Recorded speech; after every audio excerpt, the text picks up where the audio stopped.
Such a life leads us to a constant stress.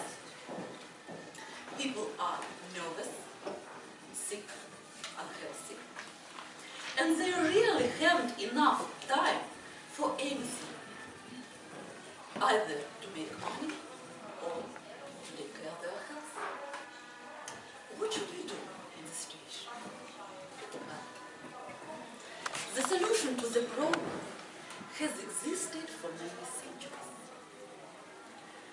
This is the yoga art. Screen stars do yoga. Singers like Madonna do yoga.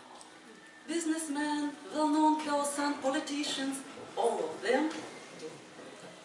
And I do yoga. I have known about the yoga practice since my childhood.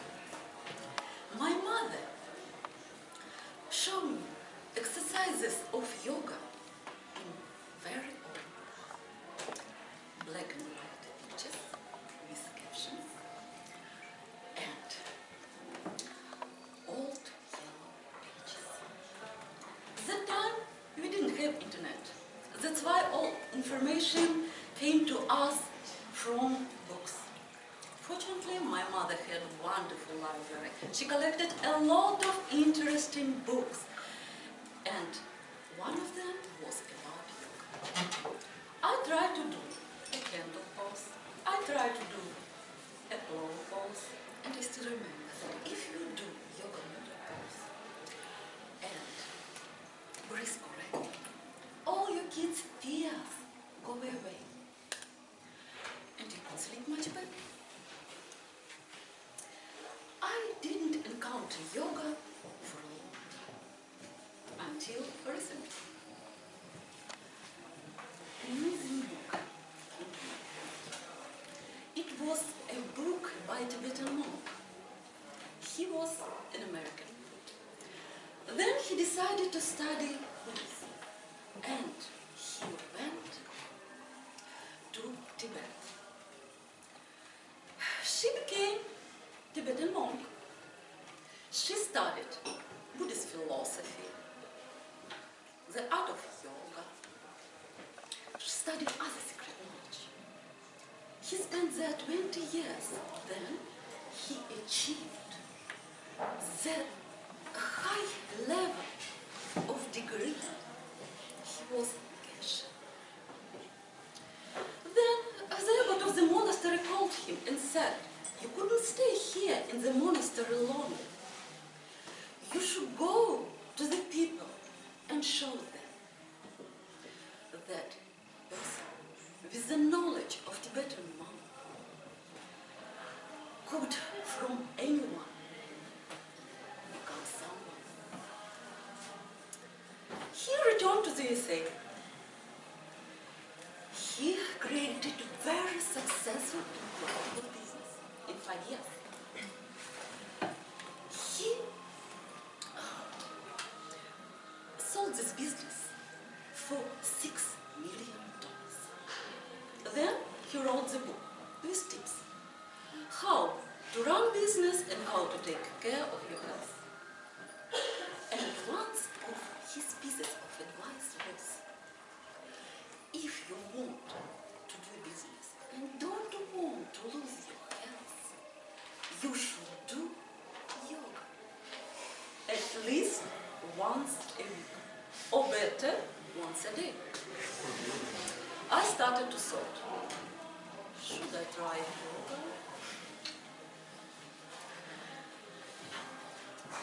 I started to research yoga studios on the internet. And I find the nearest one. I went to the first test lesson. I liked it very much. It was easy. I felt great, and I boldly went to my second lesson the next day. After my second lesson, I couldn't stand. All my muscles ached, even though they didn't know I should come to yoga regularly. I started from one lesson a week. Now, in a year, I do yoga once a day. But sometimes I have a break, and it is definitely enough. I became interested more in yoga philosophy. I pay more attention to quality of yoga exercises. I felt positive effects of my yoga workouts. I felt calmer, wiser, stronger, more confident, healthier than a year ago. And what I want to say, sometimes it is really difficult to change your lifestyle, but if you come to yoga, you could change your life totally.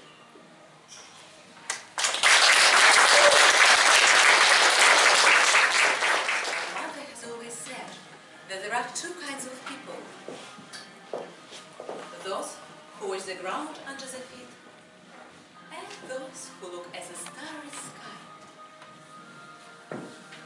But what do you actually see in the sky?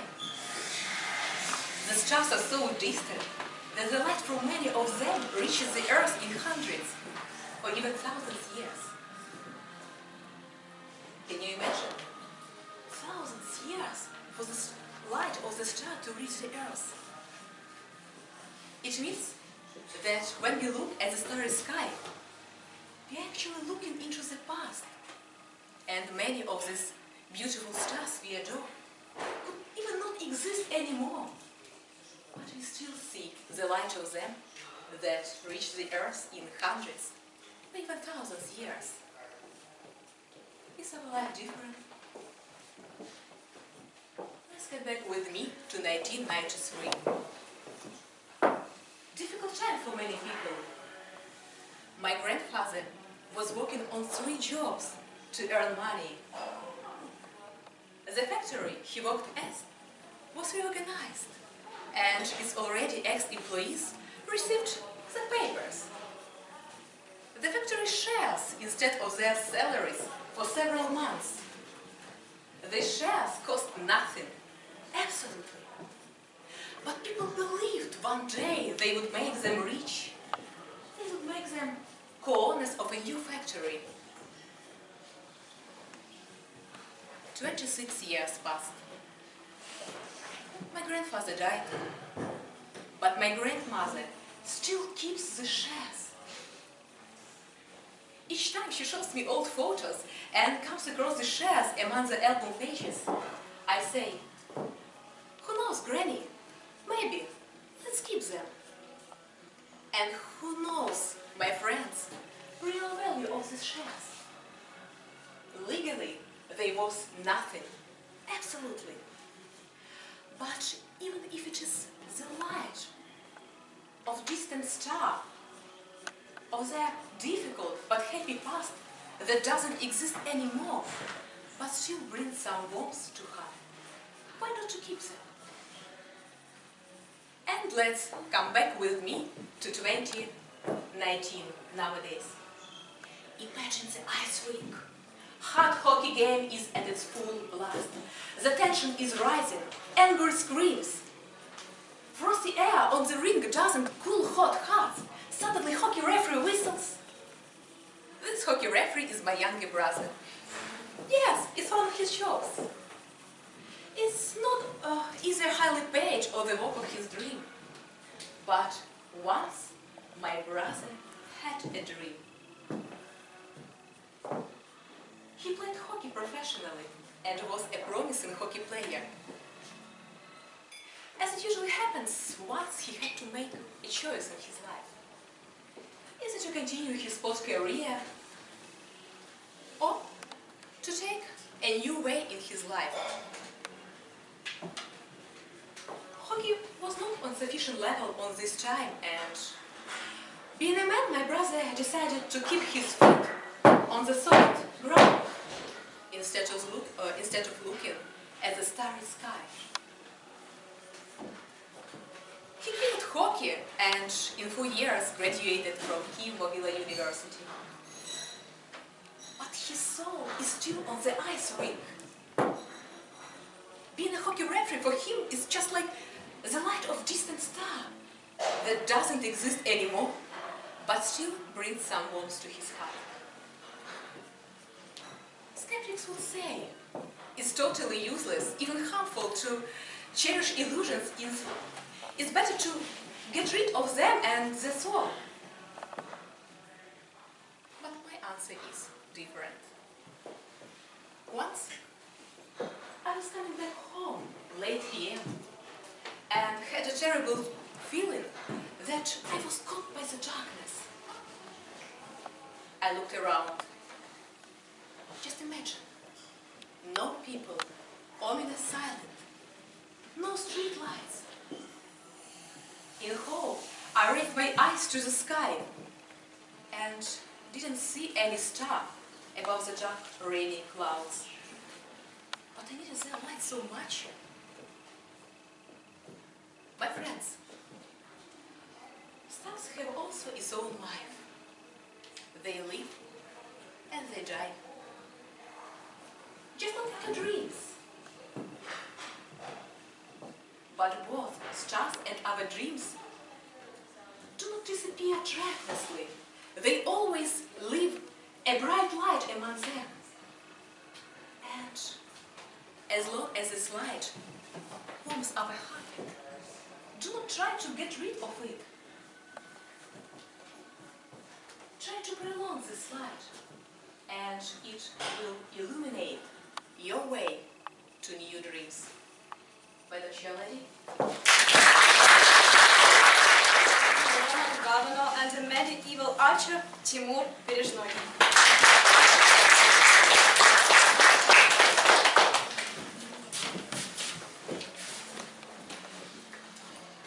Hi everyone, I'm Timur, 34, and I play computer games. I'm here because I'm trying to quit. What do you usually think of people who play computer games? Probably that they are not serious enough, that they are trying to escape from real world, and they have an addiction, right? Right. One lady told me that she had broken up with her boyfriend because he wasn't interested in personal development at all and played tanks all day long. They had been together for 8 years. Just imagine, a fragile lady versus tanks. Tanks won. That's why even more difficult than to tell you about this was to tell my girlfriend. She is a very responsible person. In her 24, she has her own business. She drives a car and she spends 2-3 hours a day on personal development. And since she prohibits me to have secrets from her, I told her, honey, I want to deliver a speech about computer games. Wow! Have you played GTA? Where you are a gangster and you steal cars? That's the best game ever. I would kill for GTA. I learned how to drive a car with its help. After collecting my jaw from the floor, I felt a bit more relaxed and regretted that I hadn't stolen any virtual cars. But I also had a glorious game career. It all started in the cruel 90s, when a small boy was dreaming of having a computer like all his friends. And when I finally got one, nothing could stop me. I played Doom, I played Strategies, I played City Builders, FIFA 99. I had scandals with my mom, who set password on my computer, which I successfully guessed. And when I grew up, I also sometimes spent long hours playing some game and had often that nasty feeling of addiction when you play all day long and you just can't stop. Because you have to pass all those goddamn levels. You really feel like a chain smoker. But still, games brought me a lot of wonderful impressions that I lacked in real life. They brought me new achievements to be proud of myself. And I even managed to learn some English words with some games. Yes. And there are two games that I especially want to tell you about. The first is Caesar 3. It's a beautiful game where you are building a Roman city, you know, yes? In the ancient Rome, you see, people know. And it's an economic strategy. That's why, in order to build your city, you have to earn money. So, there is such a system. You build clay pits, build, for example, pottery workshop, yes? Or provide them with road maintenance workforce, and you produce clay, you produce pottery, which you then sell to other cities. So, in fact, you create a system that works by itself and brings you cash every month. Cool?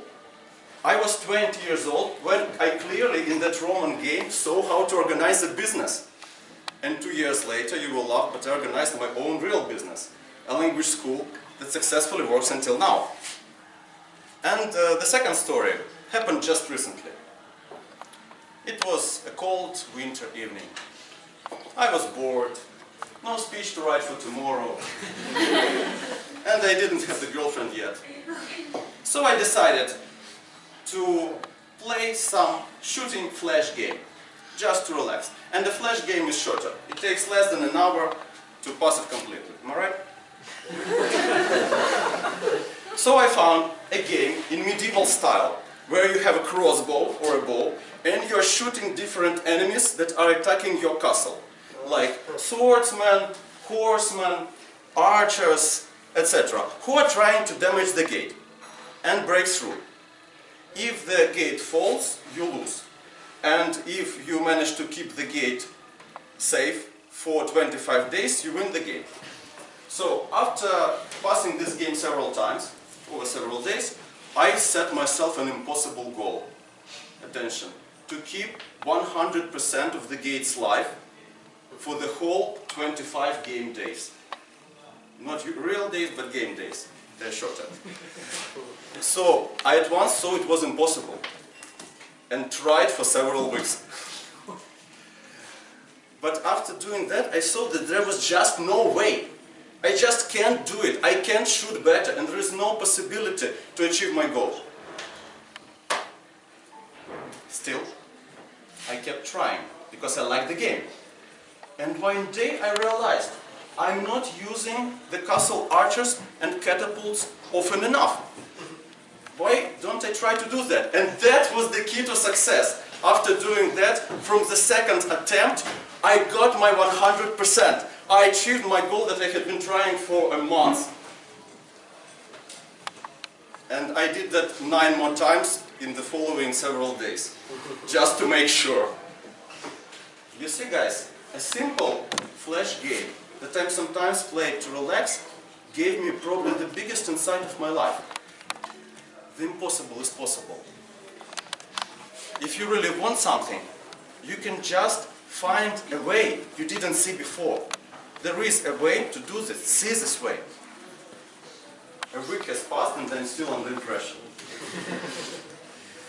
Dear friends, as you can see, computer games are not just fun to play. Sometimes you can learn really important things with their help. And could I have learned those things without playing games? Of course I could. Maybe I could use all those long hours I spent playing for learning Chinese language. I would have done it with all the dialects. But as one wise man said in Chinese,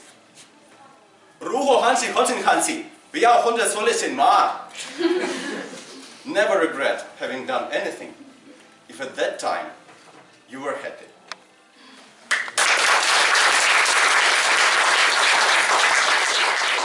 Be useful and beloved. Do you agree with that? Remember your home. Your home you are living now.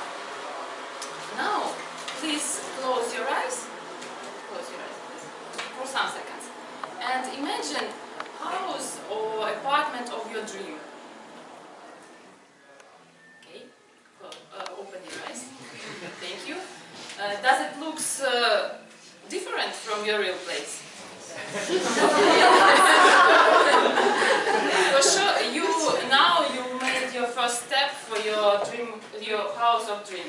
Because if you can something imagine, you can make it real.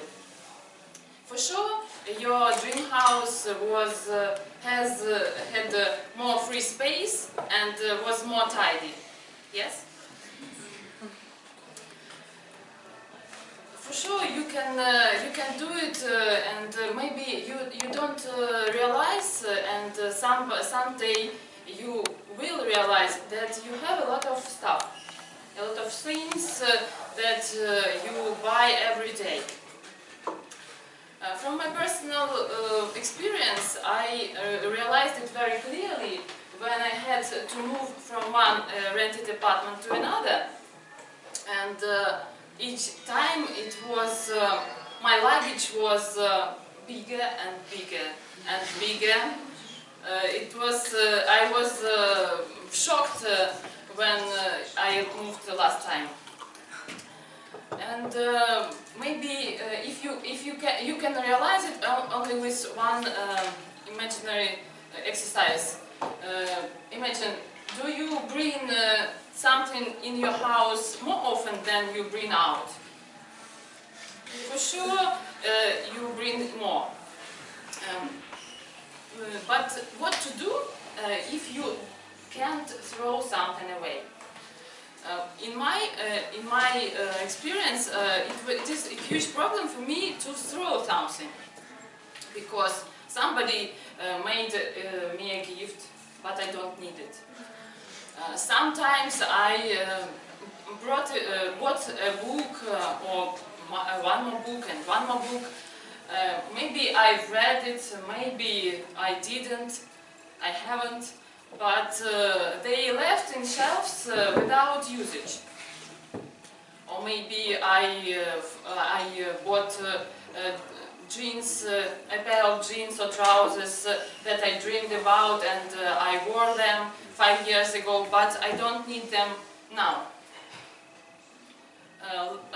Earlier or later, we realized that you have no free space. And you know such a wise phrase that disorder in your room is a disorder in your mind. If you want to order your mind, you have to order your living space. How to do it? I have found a method. For me, maybe you will help you too, and I would like to share it with you. I found it in a book which is called Life-Changing Magical Tidying Up by Marie Kondo. She tell about one good method how to realize what you have and how to make it more real for your life, to understand that you need only maybe 20% of what you have at all. You just need to collect one category for one time in front of you. For example, all your trousers and jeans. You will be very surprised when you can see them in front of you, and you will understand that you don't need them all.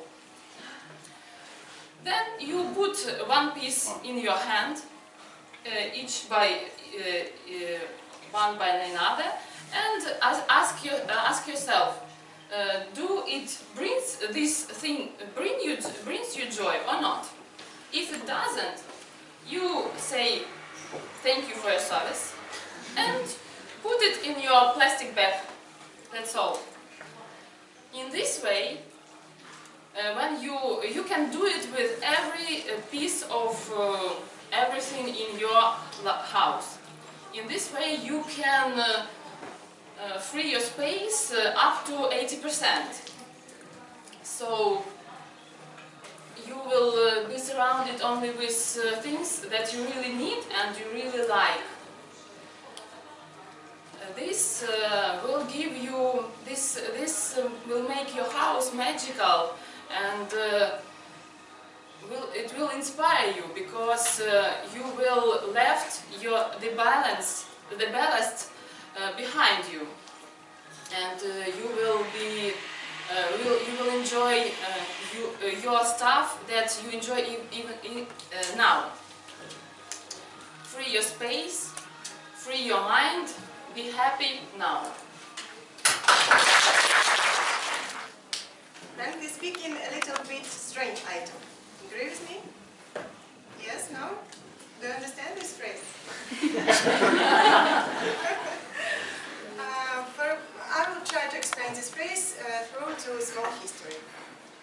Once upon a time, there lived a girl. Small, cute and funny.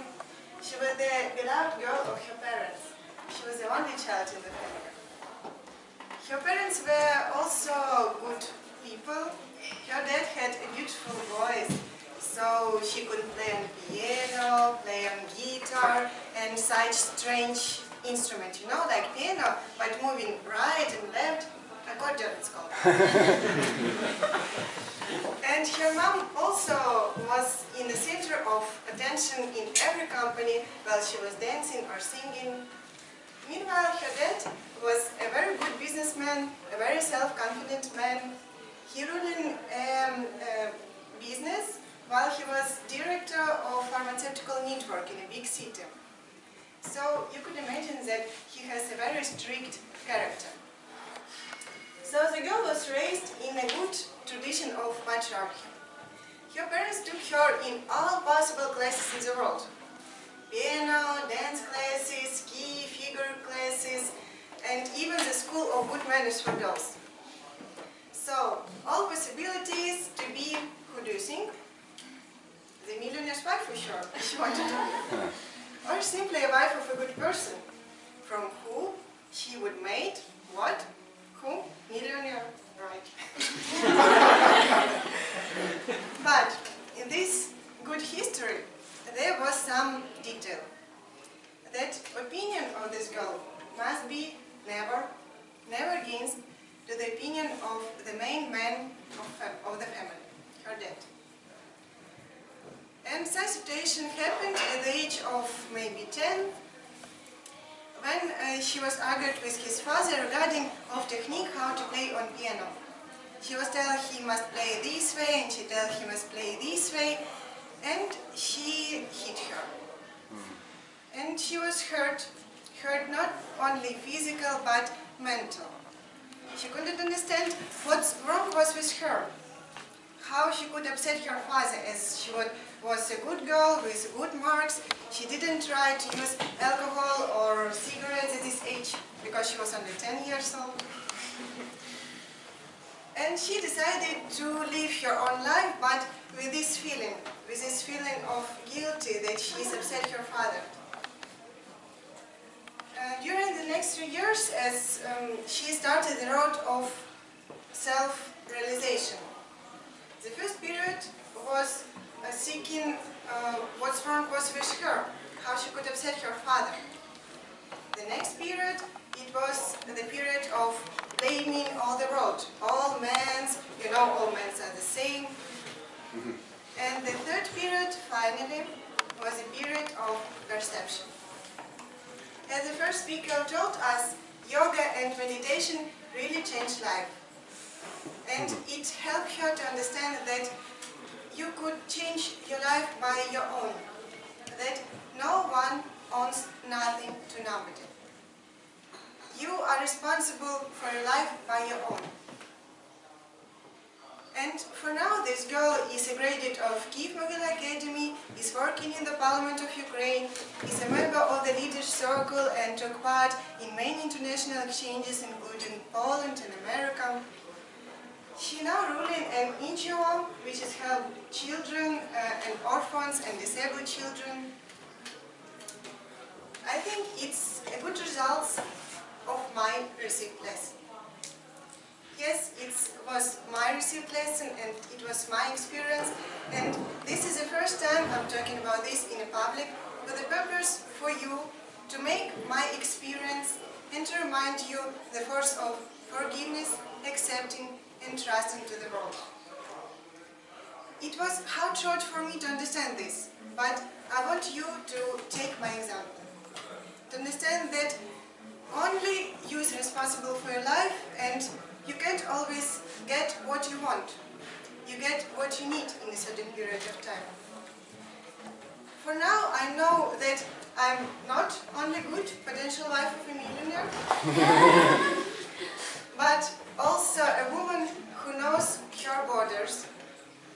And such a difficult situation with my father helped me to understand how to respect men, how to know my borders and the borders of other people, how to declare about these borders correctly without applying to any tone of claims.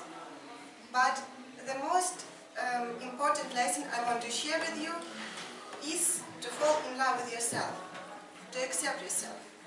Accept yourself in any versions, when you are angry or happy or feeling guilty. You must fall in love with your past.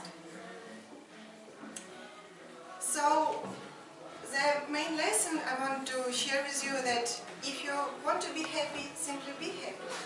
It's not easy and not hard thing, as Govenor said.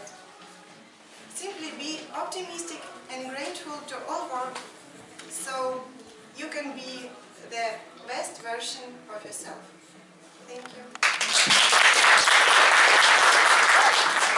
I'm going to take part in this contest. I knew that I would evaluate someone who is very, very experienced, and something that is very, very worth of evaluating. But I didn't know that I would evaluate such a touching story. The story touched me really so much.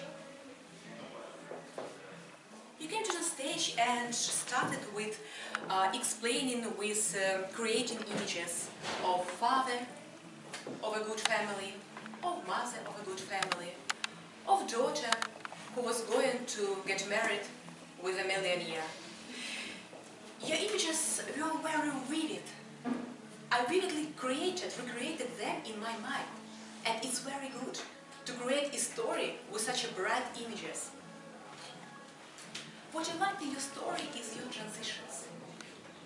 You were talking about your good childhood, when everything was okay.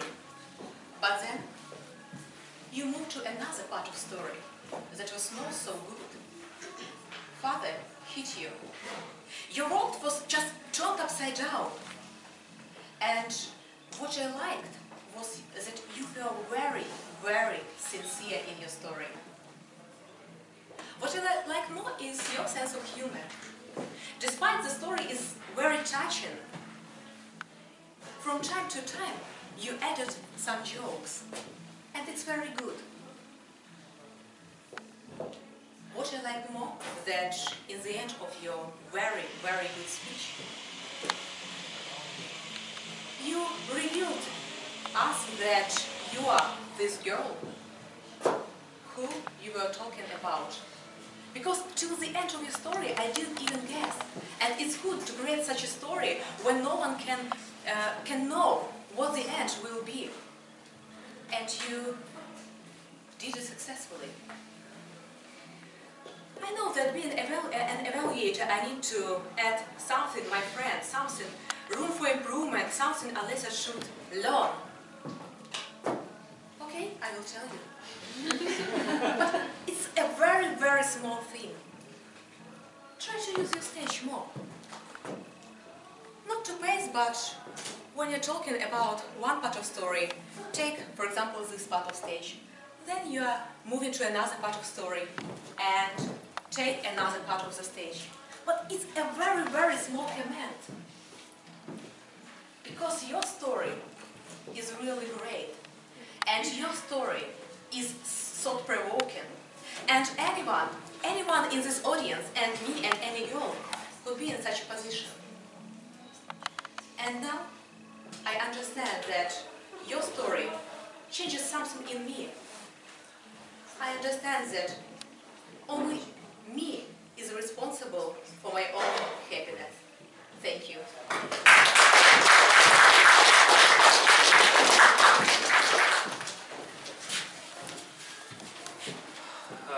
So I will omit the traditional sequence of evaluation where you praise persons then criticize, and then praise again. And I'm going right to criticizing. The reason is that, as Alessa said, a very high bar for speech, because he started Oprah Winfrey-like tone of revealing personal experience, which traumatizing, so that we expect that the speech should respond, should be on the same level. And Alessa started building the drama curve. She started moving slowly to reveal that the girl who had this traumatizing experiences, and it was sort of expected, and once done, then the storyline just flat fall to deliver on a conclusion. Why then did you achieve so much in life? To prove something to your father? How you resolve your conflict with your father? Have you, because your transition from being in a drama curve or building a drama curve and then going to conclusion was sort of like falling off the cliff. It's your responsibility. It's fine. It's right. It's our responsibility. But your neither the title of your speech doesn't sort of conform to what you said, because you did not explain how projection and perceptions are interrelated. And second thing is that the conclusion of your speech didn't give us a clue of what should we bring, what should we understand from your traumatizing personal experience.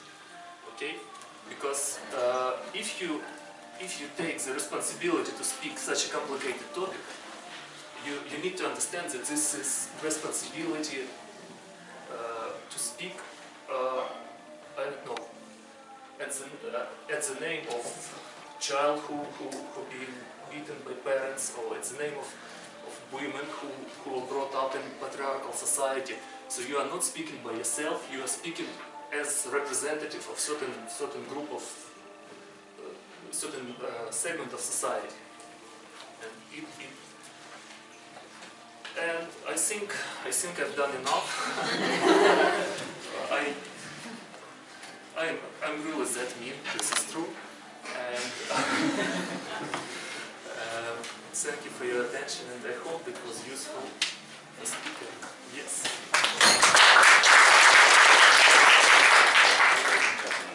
We witnessed something great. In my opinion, it was a very touching speech. Why? Because it was a true story. For me, true story is something that you dig out of the depths of yourself. It is not easy to talk about such things on stage. So thank you very much for this touching and thought-provoking speech. I liked your text. Your text is impeccable. You've written it down and you've definitely rehearsed it, and you've added some emotions to it because, well, you're telling the story of your life. And it's logical. It's only logical that you feel everything you say, and it really makes your speech great. I liked your humor, and you started with a joke and you continued. After each section, you made a joke and people relaxed, although the topic is definitely not a funny one. It's a great skill to humor people, and you nailed it. I like the conclusion of your speech. I wouldn't suggest anything, but I have a few things I would recommend you. First of all, your hands were clenched, and you were moving around one circle. Not further, not closer, one circle. And although it might be considered a flaw, I would give you a small piece of advice of how to enhance your speech. This might be not a flaw, but an addition, an advantage. Just change a bit the flow of your speech. You were telling about your happy childhood. And this happy childhood, I know it's hard to play on stage, but when you're a happy child, you're happy, you're smiling, you're looking into the faces of people, and they see that you're happy indeed. And then show them how it's like, how it feels like when you're waiting for your parents to come home and you're afraid. You're afraid that you've done something, although you didn't do anything. I know you know the feeling, people. Maybe some of them don't. Show them how it's like. How it's like to cry when you're waiting for your parents to come home. Why? Because you're afraid of them. Nowadays, children are crying. They're afraid of their parents to come home. Silly. Absolutely amazing. But it is true. Show them. And this will help you. This will show you that you are close. And then, after that, in your conclusion, open up. Show the people that this border around you, this wall that you've made, or your parents made, this can be broken. And you're going again. You're open. Why? Because you did all that hard work. You've accepted yourself. You know that you are not a bad person. That you're a good person. And you can break those walls. So show that. And it will make a difference. You're trying to help children? Show them that you understand them because you were in their place. And you broke out. This will make your speech even better. Although it is great. Thank you very much.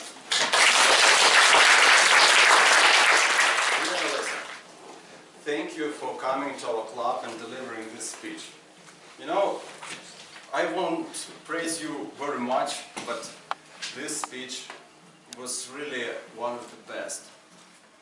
It was not just the best, it was with special atmosphere, I would say. If to characterize this with one word, I would say bright. It was a bright speech that really held the attention of people and even inspired the audience, I believe. And what I also liked about your speech, first of all, it was the profound thought, the idea that you delivered. It's really important for everyone. I'm sure that you should observe your limits and you should believe in yourself. And you supported this idea with a great story. What else? You had really good contact with the audience. Because you not just told your speech that you learned by heart, you mentioned a previous speaker that has been here, and this shows that you are seeing the audience, seeing what happens around. It's a really good trait of a good speaker. What else I liked is the structure of your speech. It was well organized. Introduction, very good with a question, then you smoothly delivered the story and made a conclusion. Maybe I would have made the conclusion a little bit shorter, because it seemed to me that it was too long. But in general, it was really good. What I would like maybe to advise you a little bit, to use your emotions more. Because when you showed your strict father, you could have showed it with your face, with your voice intonation, like, how are you playing? You say it with this intonation, and you see that I'm playing a little bit your father. So try doing that. And when you say, for example, am I not a wife of millionaire? Like, so, I am, yes, well, I'm already. Do it again, please. Later. So, are you a millionaire? We'll talk. So really show it with your voice and make a pause. Pauses are a great instrument of a public speaker. You could have made a pause also when you said that in this story, actually the main character was me. And pause after this profound thought. And as Eva Kirsten once told me, I will remember this forever, Timur, where is your passion? So just try showing more passion. Speak louder, speak more expressively, maybe burn a little bit more with what you're talking about. And your bright speech will become even more inspirational and even better. And will even more like burn the audience in a good way. Thank you very much once again for delivering this speech. And we are always glad to see you at our club. Bring this bright, once again, inspirational, charming atmosphere with you. And do deliver next speeches here at our office. Thank you. Stand for something and participate in order to have more speakers. What was difficult, the speech contest of course was more difficult because it's more responsibility, it's a longer speech. And for me probably, like Vera said very wisely, the biggest challenge is to overcome fear. After 14 years of public speaking, I still have the fear. And I'm proud of that. Why? Because once I asked Gleb Krivenko, who is very well known expert in acting, I'm having fear, what to do? it was before a very big contest, another one, and he said, an actor should always have a fear. It's okay. So when you have the fear, the biggest challenge is to transfer it into energy and be, how people say, in the flow, where you are just talking to people. You forget that you want to win, there are judges, there is something else. You just have yourself, your goal, your audience, you love your audience, and you really want to help them, to communicate with them. I'm trying to master this skill. I don't say that I'm an expert, I can do this perfectly, but I'm trying to do my best. And I think it's worth for every speaker to try to be in the flow when you're here on this wonderful stage, because this place is magical. If you hesitate to participate in the next contest or not, to be here to make a speech or not, just go here, don't hesitate, make a speech and grow above your level. Be perfect, be better. Thank you. It's really not, because first of all, I may trip, slippery floor, as one of the speakers told us. I may break something, as again some of the speakers showed us. I may not grow. I'm afraid that I'm not growing. I'm afraid that I will forget my words. I'm afraid that people will just hate me and just say, go away, we don't want you, you're stupid and you're not funny and we want funny. Or maybe they will say, no, you're too funny, we want something serious and you're stupid. When you're coming onto the stage, the thing that matters is not whether you're afraid or not. The thing that matters is your message, something that you want to give to the audience. If you're not giving anything to the audience, there's no point in being on the stage. We are working on ourselves here, but at the same time, we are working with the help of the audience. If we are not helping the audience doesn't help us back. So, if you think that by doing something, by coming somewhere, by going to the gym and sitting in the gym for 2 hours doing nothing, will help you to become fitter and slimmer, that's not true. Same thing here. If you're coming onto the stage and you're just going blah blah blah blah blah blah blah blah blah blah blah blah blah blah blah, and nothing changes for you, nothing changes for the audience except, oh, okay, I'll scroll down to Facebook and see what's on there. And I'm afraid to be that kind of person. I'm afraid to not share anything with you. So basically I'm afraid of everything, but this fear, again, motivates not only Vera but me as well. Okay, I'm lying, no. Fear doesn't motivate me. I hate fear. I hate fear. I fight fear, I hate fear, and I try to beat it up, beat all the thing out of it. What motivates me is the response of the audience. If I see response in your eyes, if I see in your eyes that it tells something that you find at least interesting, well, that is a serious motivating thing for me. So thank you. That's probably the answer to your question, everything. I'm afraid of everything, but at the same time, I'm attracted to the response of the audience. So thank you very much. I expected a question about what motivates me. But I will answer to these two questions. You motivate me. Because when I do something, I think about you. How will you perceive me? When I was chosen the dress for today's contest, I was thinking about you, guys. When I was thinking what to talk about on this contest, I was thinking about you, guys. I was thinking about all of you. Who will think about my speech, about my evaluation? And you motivate me for everything, for being in this club, for do something. And the most important thing is what Vitaliy said. When you come to the stage, don't expect to receive something. Give back. Give your emotions to the audience. Give something. Because otherwise, there would be no point to be on the stage. Thanks.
amazing.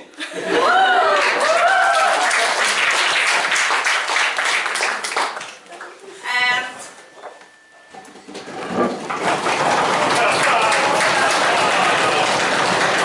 the winner of the Octopus International Speech Contest is Vera Oreneva.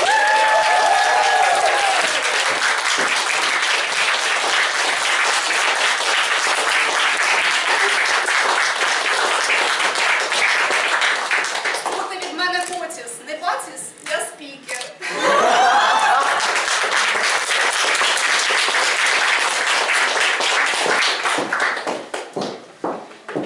And we have the winners of People Choice of the speech contest, and the certificate and the second cup goes to Vera Oreneva.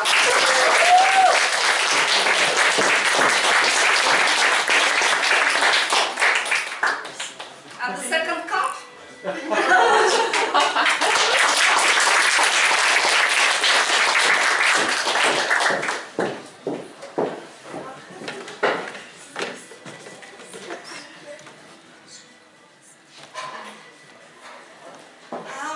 we are ready to announce the winners of the evaluation contest, and the third place won Antonovicha Street.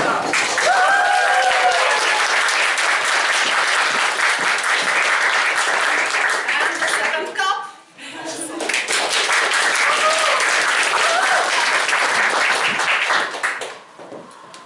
the cups are different. There are compliments. Yeah. The second place in the evaluation contest goes to Timur.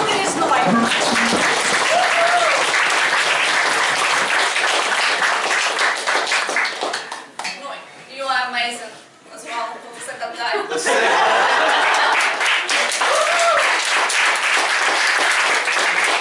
I'm amazing quadratic.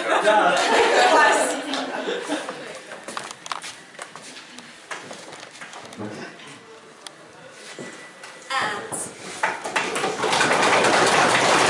last place for Vitaliy.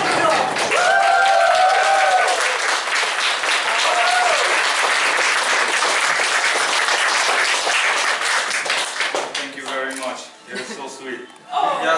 Я теж спікер. Вибачте, я не спікер. Я спікель.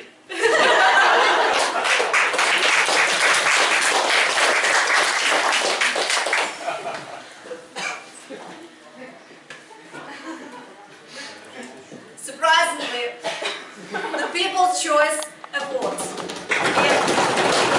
evaluation contest goes to Vitaliy.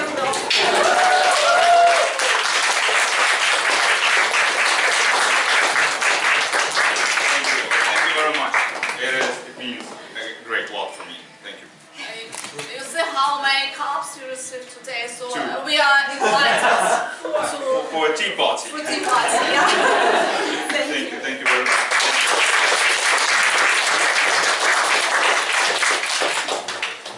That's all from my part. Thank you.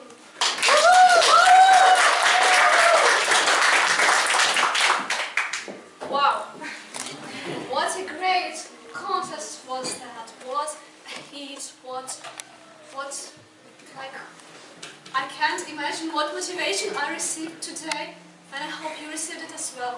Thank you all for coming, thank you all for making this dream contest come true. Thank you, the contestants, for participation, for being so brave, so bright, so wonderful. Yes, thank you, the judges, for being strict and fair. Thank you, timers and counters, for helping us with the time and, yes, and counting the votes. Thank you all for being here. I'm so proud to be among this amazing audience, amazing speakers, bright people. So contest is adjourned. Thank you very, very much.